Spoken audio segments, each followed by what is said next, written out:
Hello， 我是凉凉。我们上一集在蝗虫还有匪洞里面，一边上课一边练到了目前的等级17等。和我们之前第一集提到的一样，除非某些地方特别好练，不然没有钱的新手尽量是能够一边练功，一边取得比较高单价的掉落物，来稍微累积一下自己的财富。像是14等的时候就可以去打29等的大角熊，主要赚钱的道具就是熊掌，这也是等等我会先去练的地方。23等可以打38等的溜溜猴，主要赚钱的道具是猴子尾巴可可。但是以目前查尔斯伺服器的惯性，还有我个人的练功习惯，我通常是打大角熊到30等，然后再去兽人洞窟外兽人洞穴里面练到2转，练到65等之后就去古城打20还有暗神关，71等就到古城外面去打地龙。这个练功路线纯粹是依据练功效率还有以前对古城的爱来决定的练功地点。然后我要先声明一下，其实我不是建议所有的新人都应该按照这种思路或方法赚钱。技术上来说，真的比较有远见的玩法，一定还是立刻把等级冲到相对高等的地区，再来以目前相对主流的副本还有每日任务赚钱才是比较务实的方法。但这种方法就会比较适合于你一开始就有钱买基本装，然后练功不太会有障碍的情况为前提。不然没有钱买这些基本装，从一开始就只穿衬衫还有三角裤就是练功的话，应该会死到一个身心灵都爆炸哟。所以最好是趁你还小的时候多少累积一点财富买装会比较好。不过因为影片的长度有限，再加上大角熊、溜溜猴这些怪没有很难打，所以前面我只会路过一下大角熊，其他地方我就会按照我之前的练功模式走。穷苦的新人们请乖乖赚一些钱好吗？所以今天一样就是一边练一边上课。今天的上课内容就先 focus 在稍微低等，然后属于物品贩卖的赚钱方式。其实说实话，这种赚钱的方式可能对大家来说是最直接简单的赚钱方式。我们只要去打怪或是捡任务，就可以拿掉落物或者是任务道具去赢获两系。但其实相对于其他的赚钱方式，我反而觉得这种赚钱方式是最复杂的市场机制。有没有觉得很可怕啊？我要开始把简单的东西困难化了。如果听不懂的话也没有关系，把我的影片多看几次就会懂了。反正我只有短短数十分钟左右，我只会讲个大概。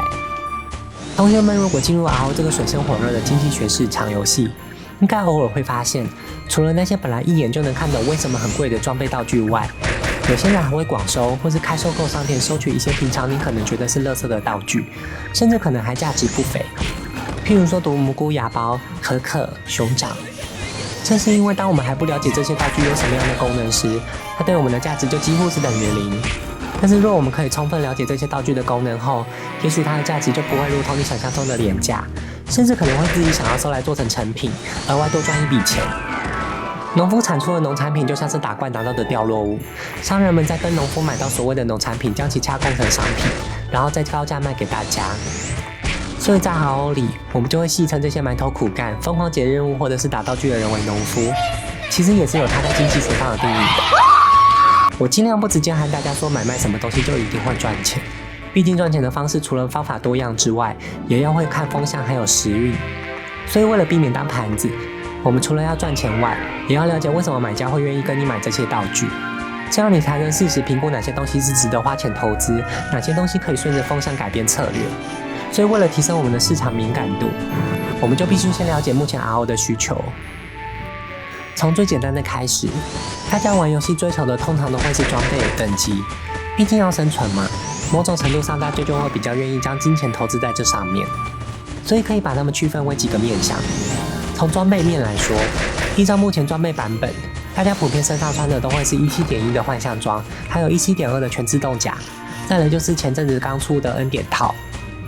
而这些装备都是依靠解主线的每日任务取得相对应的道具，然后再使用道具兑换成装备。所以我们就可以得知，目前 RO 金钱市场最深的就是这些兑换版本装备的材料。以上的版本装备我可能以后会再介绍，不过目前同学们只要知道，核心元件、残券就是这2个版本各自对应的兑换道具，而晨光的材料就是用于兑换核心元件的任务之一。购买到装备后，也有使用铁匠的祝福、浓缩神之金属，还有浓缩铝等需求来将装备精炼上去。从职业面来说，就是指特定的某些职业因应所使用的技能所要消耗的特殊物品，像是知音的各类材料、斩首的毒水、卢恩的卢恩石、妖术的属性矿石，甚至转职的消耗道具也算，这些都是庞大的开销。从练功面来说，就是辅助练功的道具，像是肯贝特、药水补品、料理、原地复活，还有免趴。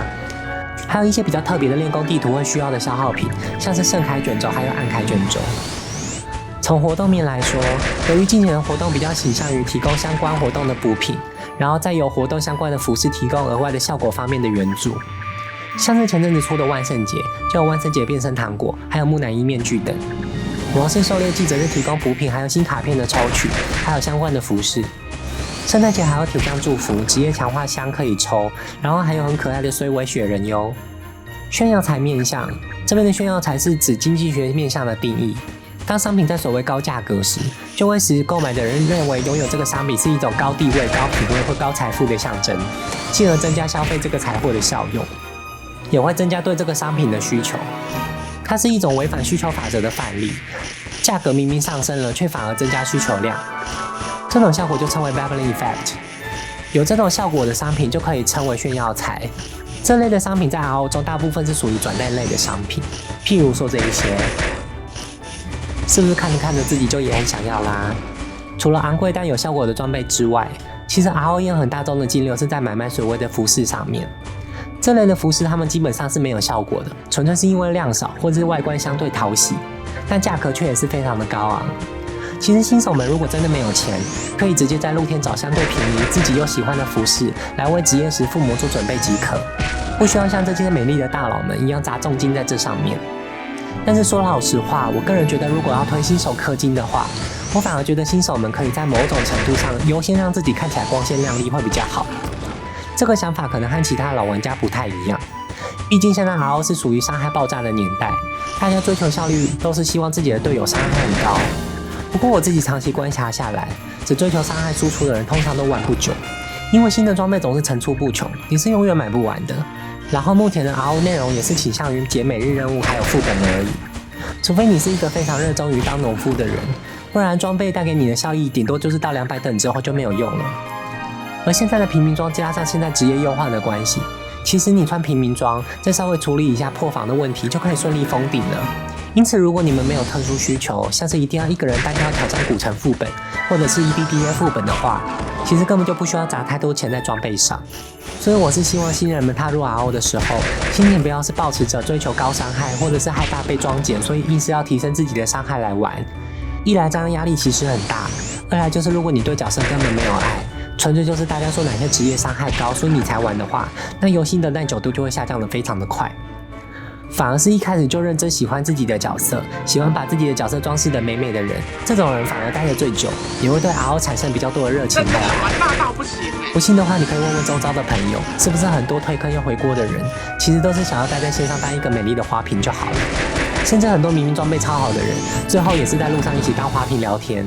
而且当你认真喜欢自己的角色的时候，你就会比较愿意去研究配点配装，好好的为你的儿子女儿们打扮，还有规划未来。这个动机远比你纯粹是害怕被装减、害怕被骂，所以花钱买装还来得更正面一点。但这纯粹是讨论心态啦。也许你热爱某个角色的方式就是希望他伤害高一点的话，那也是一样棒的哟。那么今天上课的内容就到这边。市场经济学还是需要各位自己多观察、多逛街，才可以慢慢培养价格水平的概念。那么剩下的时间就让我为大家演奏一下，祝大家圣诞节快乐了哟！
希望大家能够喜欢我的影片，我们下次再见喽，拜拜。